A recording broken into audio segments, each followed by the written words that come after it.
Dieu. Personne ne peut rester éternellement sous son trône. C'est que la Bible n'est pas hier. C'est Dieu qui l'établit. Et si tu ne fais pas ce que Dieu veut, Dieu t'adhère. Tu ne peux pas forcer cela. Tu ne peux pas forcer la main de Dieu.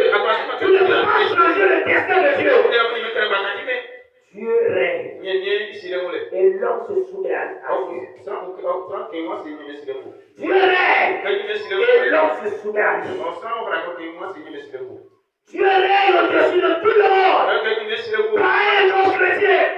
Les mystiques, les satanistes. Dieu règne au-dessus de tout le monde. Ceux qui pensent que son pouvoir mystique est au-dessus de Dieu. Alléluia. Amen.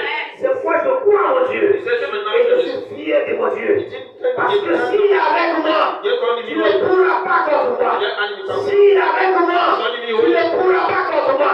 S'il est avec moi, tu ne peux pas être cassé. Il s'oreille au-dessus de tout.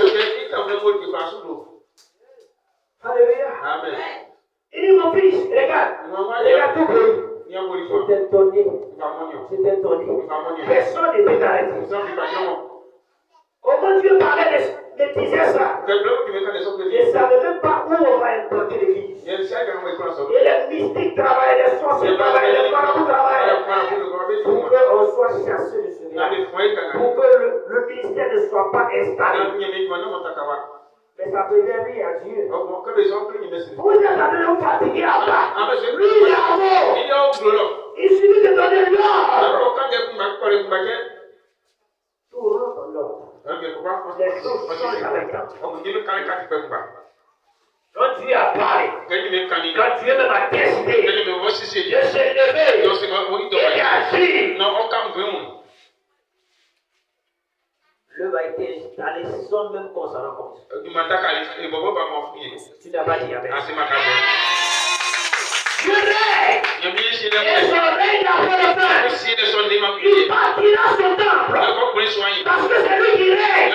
Si les marabouts se lèvent pas, si les sorciers ne se lèvent pas, pour attaquer cette œuvre, cela démontre que ça ne vient pas de Dieu.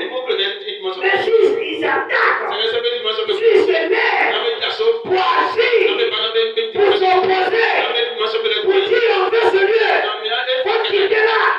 Et puis nous aussi on ne quitte pas. Et puis Dieu continue de régner. Cela démontre que Dieu est dedans.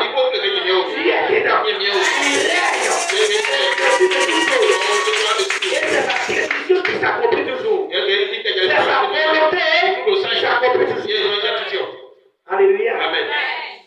Il a humilié Nebuchadnezzar.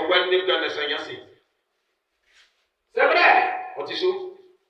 Quand nous prêchons ce passage, on aime dire que Nebuchadnezzar était orgueilleux. Que Dieu l'a fait ça. Mais je vais te révéler quelque chose.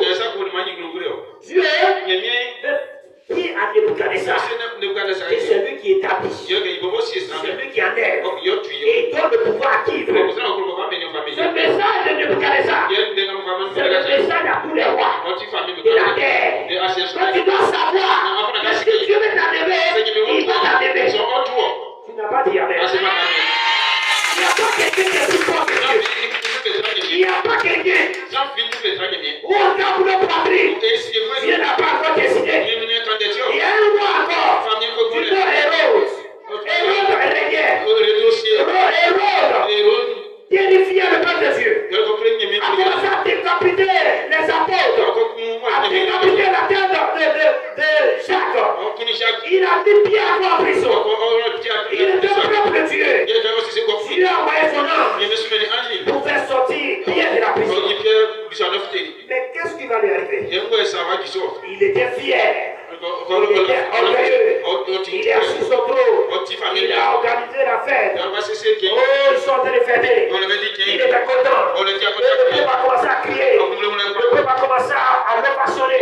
On dit, mais quand il parle, on dirait quelqu'un qui est comme un Dieu.